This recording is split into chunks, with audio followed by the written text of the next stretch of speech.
Hi everyone, welcome back to Azure Infrastructure and DevOps series. So in today's video, we will explore what self-hosted agents are and the game-changing benefits of using them in Docker image. So in our previous video, we did a demo on creating a self-hosted agent. Then by today, this event will be centered on implementing same self-hosted agent on a Docker image. So basically, what's self-hosted agents? These are just machines that you use to manage your Azure pipelines. You use to build your jobs in Azure Pipeline instead of using default Azure Pipeline agents. So you can provision or spin up your own individual machines to build your own jobs on Azure DevOps. So, but the key benefits of implementing that on Docker is isolation, because each pipeline will run on a clean environment, and this will reduce dependency conflict which are encountered in different pipelines depending on your configuration. And it is also portable in the sense that your each of the agent, you can push the image to either in Azure Container Registry or Docker Hub or any of your image registry, and then you can use those images across different machines or cloud providers. So I will give a walkthrough on how you can create a self-hosted agent on Docker, but a quick recap on just creating it on Linux machine also. So to create a self-hosted agent on your DevOps organization, you select the project you are working on, and then on the project settings, you go to agent pool. So here you see that we have a set of agents. We have three agents. These Azure Pipeline agents. Implementing this, Microsoft manages the machine which runs your build, but you can provision your own, which we're about to do today. So to add an agent here, we just click on Add Pool and then select Self-Hosted Agent. In our next video, we treat this manage the DevOps pool. So Self-Hosted Agent, then we can now name it Docker Containers.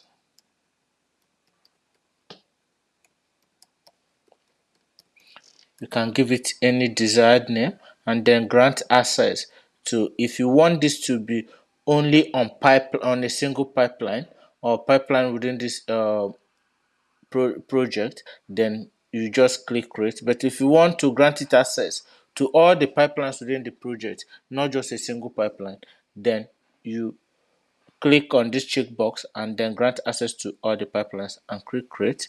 So we have that created, but we don't have an agent job in it. You don't have an agent in it.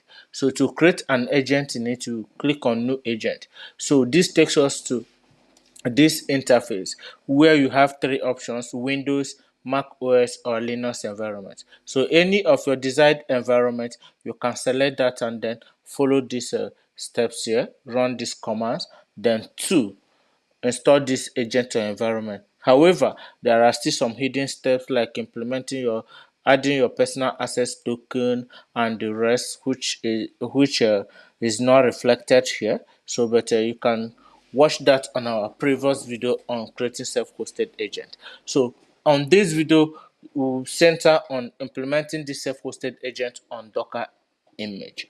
So, here you have a Microsoft official documentation on this with a sample Docker image that can be used. However, all of that are customizable. You can customize it to suit your configuration or the enterprise environment you are working on.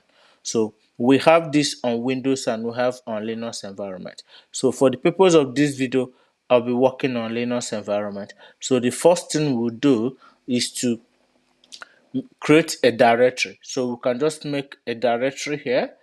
I've already provisioned a Linux environment, and then we make a directory. So agent, we name it. Yeah. And then we can cd into this directory.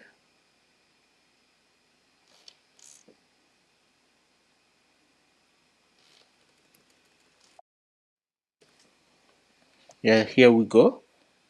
Then we can check the content to see that there is nothing in there apart from default folders. So this is it. Then the next thing we have to do is follow this step as we have seeded into that. Then we have the Docker images, Docker file, depending on what you're using. If you're using, I find this is the Docker file. If you're using Ubuntu, this is the Docker file.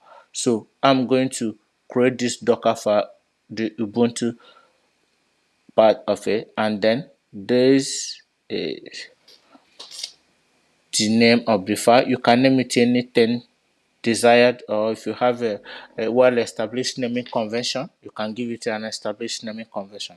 So let's just use touch and then create this. Then we can now edit this file to add the Docker configuration. Then we just do vim, then insert. So we'll be able to add the content of the Docker configuration in it. So we'll copy this.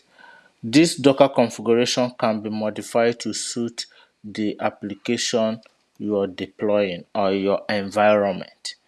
So if maybe for instance you are using JFrog as your artifact manager and the rest, you can just configure the Docker file to suit the application you have. So here I have to uncomment the environment so that we will not have issues running that as root, and then we save.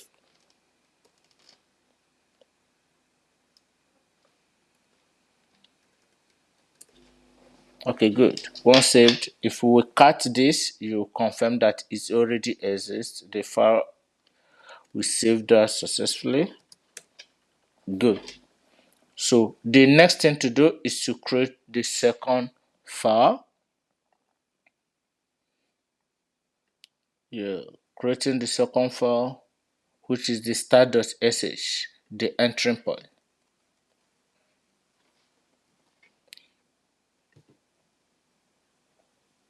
On this, there will be no modifications. This is just the default as it is by Microsoft. So we do touch start.sh. Then with vim, we edit the start.sh to add the content. Alright. Then we save this. Then if we cut the start.sh, you see that these files are here. So this is just a default, but if you want to make any modification here, like your token, a personal access token, this is just a variable which we are going to see how I will implement that, the personal access token. You do pull the working directory which will be taken from the variable. This is just initialization of the variables. So you can make any modifications you want here depending on the environment you're working on. And once this is done, the next thing to do is to run the Docker file. Yes, you have to build and run the Docker file. So to build the Docker file, this is just run this command.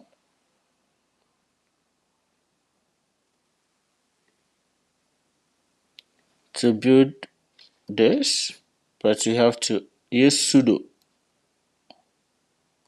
Now let me just give you the error message. Your permission denied. So we have to use sudo to have elevated privilege to build the Docker image.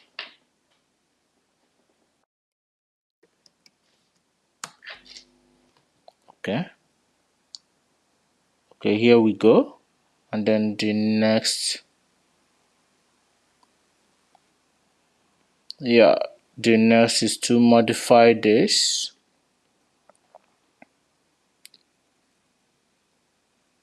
And the next is to start the image, but we have to modify this script. So modifying this script, what we'll do here is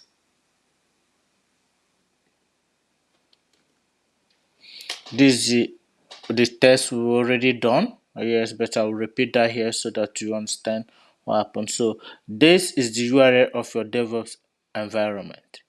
So which in my case, what we have is this. My DevOps environment is agromat.visualstudio.com.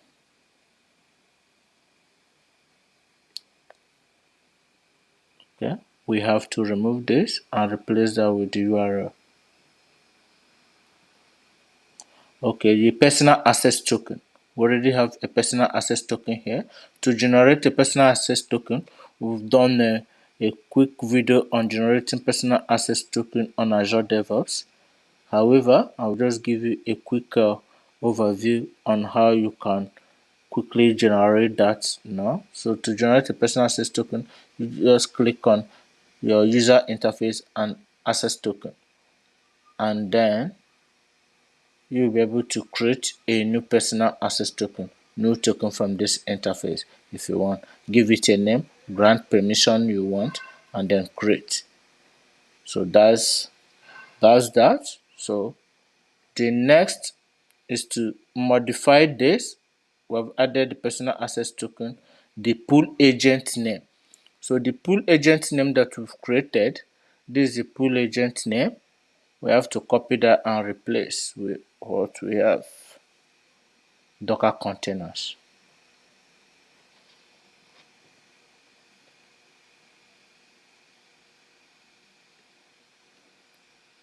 We go. The pool agent name is Docker containers.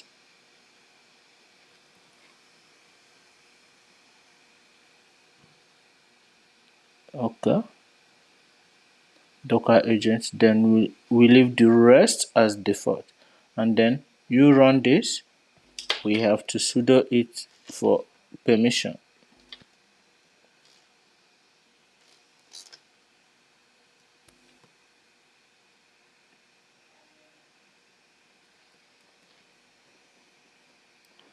Okay. Once this is done, good. Sudo docker run this.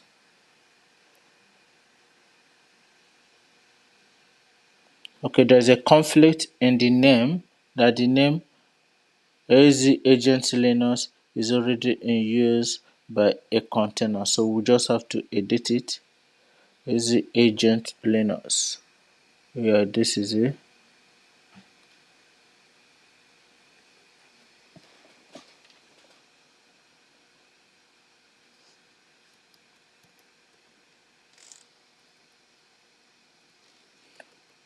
Change it to Docker agents, and then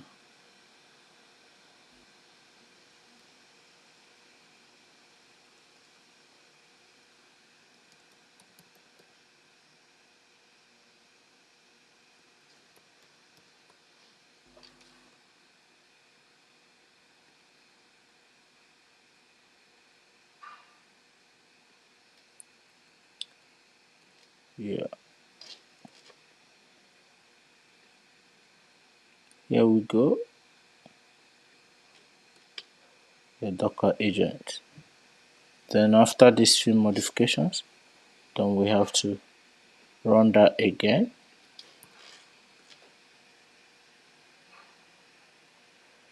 Good. So what we have is this.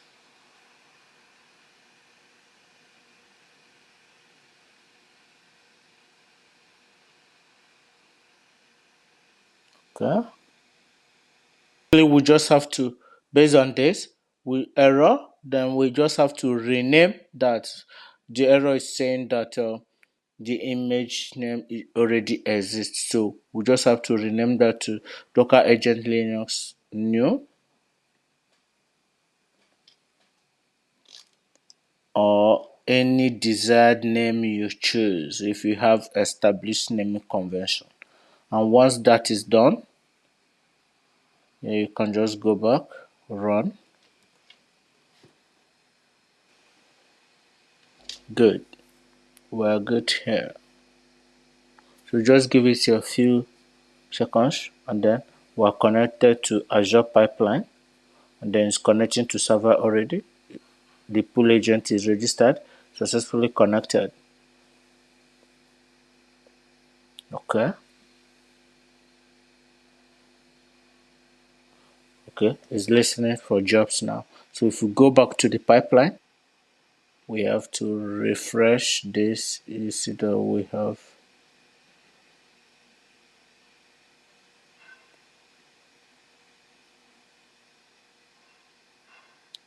agent pools, Docker containers.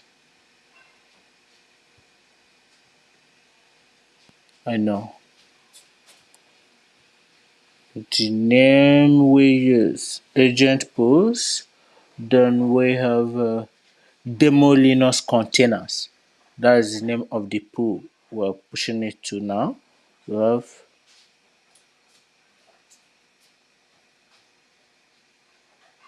this done. We'll copy this name, edit it, and the last command, which is the AZ pool that we want this to reflect on.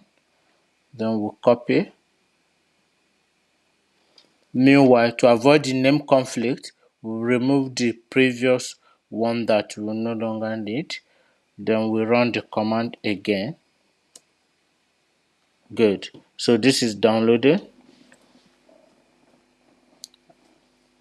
Yeah, connecting to Azure pipelines, and then scanning the tool for capabilities. It has been added. The agent has been added, and then running Azure Pipeline agents and scanning to this, listening for jobs. So if we go back to our pipeline agents and then we refresh, this is the Docker containers. We refresh, then we have Docker agents Linux running. So we can use this. We can use this to test if the pipeline is actually work. If the image, the container image, is actually working or not. So for this, we have a sample code base that we can just use to test if this is actually working. And let me also show you how you can reference this on your pipeline environment. So if we create a new pipeline here from this repo, okay, build agents for instance, existing YAML config, yes, Azure pipelines, we do continue.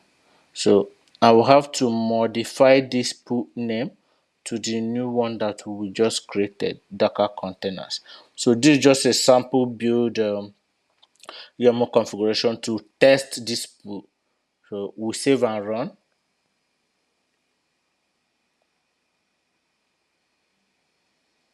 We're creating the pipeline. And then just within a few minutes, then you see the pool name here. So just give it a few seconds. We'll come back. This, yes, one of the stages of the pipeline. So as you can see here, this is the Docker agent, Linux, and then this is the image, the Docker image ID. Then you can also check those details here. There is the Docker image ID. Hello from inside Docker. This is just part of the content added within the YAML configuration to confirm that the build is coming from the Docker image. Yes, hello from, then the host name, that's the Docker name. So basically, this is how you can implement a self-hosted agent on Docker image. So if you have any questions, don't hesitate to drop that on the comment section. And also, if you have any of the Azure DevOps interface feature that you would like to see on our subsequent videos, then you drop that on the comment section and we'll do well to trade that. So thank you for watching and see you in our next video.